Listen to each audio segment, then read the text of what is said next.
Support for Makers, Women Who Make Southwest Florida, is provided by Clive Daniel Home, Shula's Steakhouse, the Centers for the Arts of Bonita Springs, and by the Corporation for Public Broadcasting. Why exotic dancers and adult entertainers?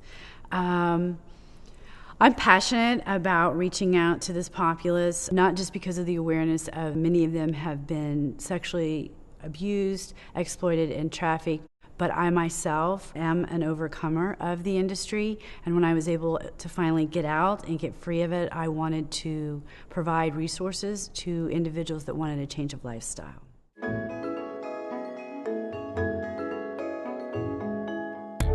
I was able to break free of the industry, and I was fleeing my trafficker in Indiana. I started doing outreaches. I went back to one of the clubs that I had worked at for 7 years on and off, and I did what's known now as a strip club outreach. And at the time, there were less than 5 organizations across the nation doing that type of outreach. Now, today, to my knowledge, there's over 200 organizations that are doing strip club outreaches. You ask for the management, you explain to them that you're there to support and encourage the women, and you've got some gifts that you want to give out, and then you allow them to make the decision to the level of degree that they allow you in. We've never been turned away is the beautiful thing.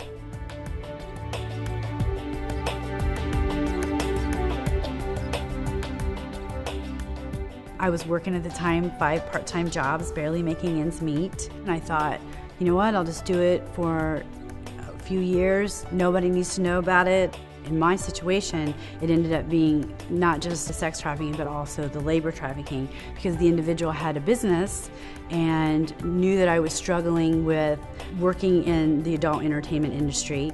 I hated the abuse. I hated what I had to go through. Drugs, psychological manipulation. He would withhold money from me. He would come back to me and tell me, you owe me for rent, you owe me for drugs, you owe me for this. So it was like this constant debt that I could never get out of.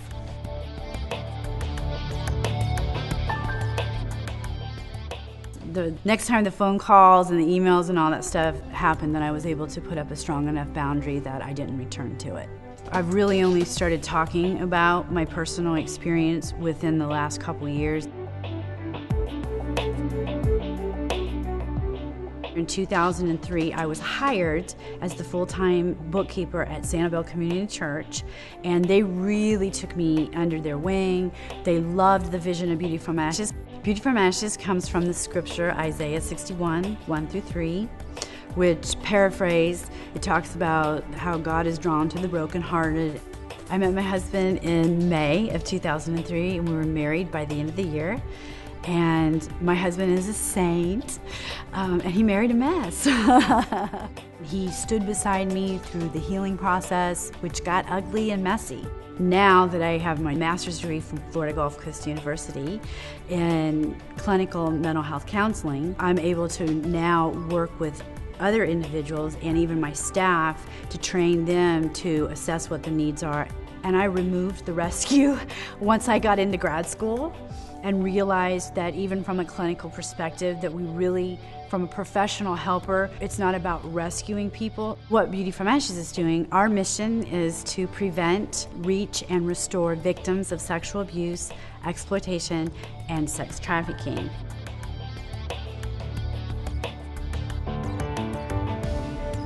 The beautiful thing about using the animals, when you implement the animals into the treatment process, it takes the focus off the client. So if you're experiencing anxiety, if you're struggling in a lack of consistent communication, if you're struggling with a self-esteem, that's going to come out in your interactions with the horse, and you're learning to regulate your emotions, you're learning self-control, you're learning clear, consistent communication, you're developing self-esteem. Those are all areas that the survivors tend to struggle in.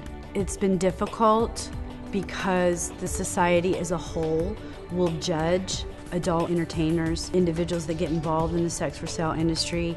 It's an area that people aren't comfortable with, and there's a bias and there's a prejudice that comes with it. So that is also tied into the challenges that the women and even the men trying to get out of it